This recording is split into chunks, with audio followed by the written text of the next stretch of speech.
Xin chào, hôm nay tôi sẽ hướng dẫn các bạn cách dạy con thông minh bằng một số những cách đơn giản mà bà mẹ của thiên tài Thomas Edison đã dạy cho con của mình. Vâng, tôi là Trần Hữu Tài, là sáng lập viên của hệ thống spa và dịch vụ y tế chăm sóc hơn 100.000 bà mẹ và bé trong suốt 8 năm qua. Tôi cũng là ông bố của 3 con và tôi đang chuẩn bị có đứa thứ tư. Vâng, hôm nay tôi sẽ kể cho các bạn nghe một câu chuyện truyền cảm hứng về cách dạy con của một người mẹ tuyệt vời, một người mẹ của một nhà thiên tài, đó là Thomas Edison, người đã có hơn 1.000 bằng sáng chế và có thể gọi là một trong những người thông minh và những nhà khoa học bậc nhất của thế kỷ 20 này. Vâng, Thomas Edison đã sinh ra và lớn lên trong một gia đình nghèo khó ở nước Mỹ và ông là đứa con út trong gia đình có 7 người con. Từ bé, Thomas Edison đã là một đứa bé rất năng động, rất hiếu kỳ và là một cá thể khá là đặc biệt. Khi gia đình ông rất là khó khăn thì ông rất là muốn đi học, và việc ông ham học dẫn đến gia đình cố gắng sắp xếp cho Thomas Edison đến được ngôi trường. Nhưng chuyện không hề đơn giản như vậy. Chỉ với 3 tháng, rất nhiều lần trường đã mời mẹ của Edison đến và phàn nàn về đứa con, vì Edison không thể đọc, không thể tập trung, không thể ngồi yên, không thể lắng nghe, không thể sinh hoạt như một đứa trẻ bình thường. Bởi vì cậu bé là một cậu bé đặc biệt. Cậu bé rất là tinh nghịch, rất là không tập trung, lúc nào cũng mơ màng, lúc nào cũng suy nghĩ về một cái gì đó mà không lắng nghe thầy cô trong lúc giảng bài.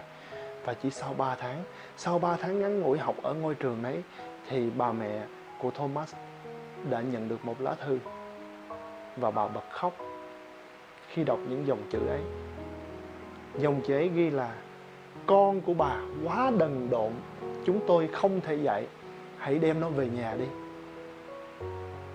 Nhưng khi Thomas hỏi mẹ ơi, trong lá thư viết gì vậy?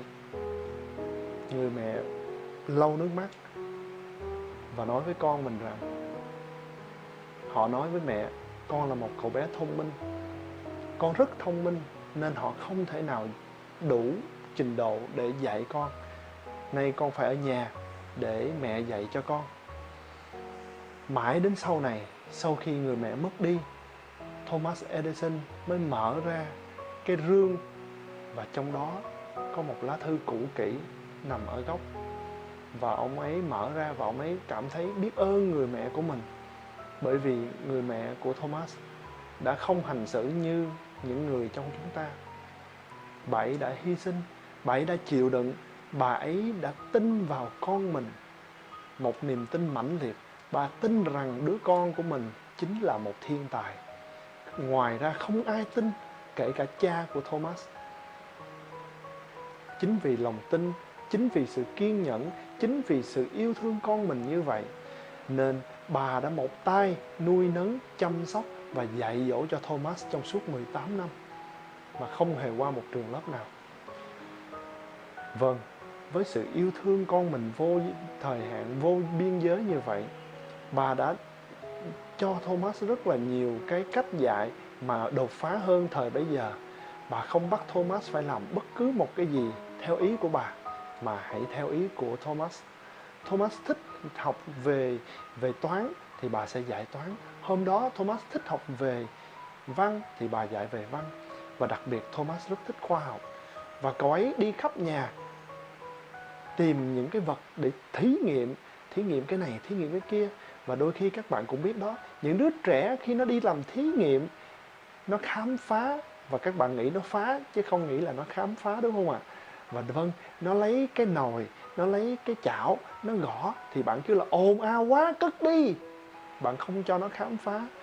Nó lên ghế nó ngồi thì nó không ngồi yên, nó leo lên ghế, nó leo lên thành ghế, thì các bạn sợ nó té, và bạn kêu ngưng lại, đừng làm chuyện dại dột như vậy, té đó con.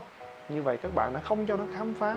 Và tất nhiên những cái chất hóa học, ví dụ như đường pha với muối, pha với một chút bột ngọt thì nó sẽ như thế nào, thì các con của chúng ta chắc hẳn là nó rất là tinh nghịch và rất là muốn khám phá, nhưng chúng ta không cho nó khám phá.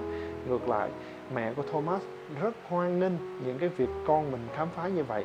Ngay từ bé, bà đã theo sát, hướng dẫn và giải đáp mọi thắc mắc của Thomas. Những cái câu hỏi của Thomas cũng như những đứa con chúng ta rất là vu vơ. Ví dụ như: mẹ ơi, từ đâu mà có gió? Thay vì chúng ta sẽ nói: con nhỏ quá, con không hiểu đâu. Hoặc là mẹ không biết. Hoặc là gió thì là gió, ở đâu có gió thì làm sao mẹ biết, vân vân. Thì chúng ta luôn né tránh, hoặc chúng ta không thật sự muốn trả lời vì chúng ta sợ con làm phiền hoặc là sợ bận. Nhưng với mẹ của Thomas, bà ta đã dành rất nhiều thời gian phân tích, giải thích cho con mình hiểu gió từ đâu đến, nước từ đâu có, tại sao có mặt trăng, tại sao có mặt trời. Và những kiến thức đó, đương nhiên bà không phải là nhà bác học, bà cũng không phải là một giáo viên, bà chỉ là một người mẹ bình thường. Nhưng với lòng yêu thương con mình, bà đã tìm đến những cuốn sách, bà đã đọc rất nhiều cùng với Thomas, bà đã nghiên cứu, bà đã đọc, bà đã tìm ra câu trả lời cho con mình.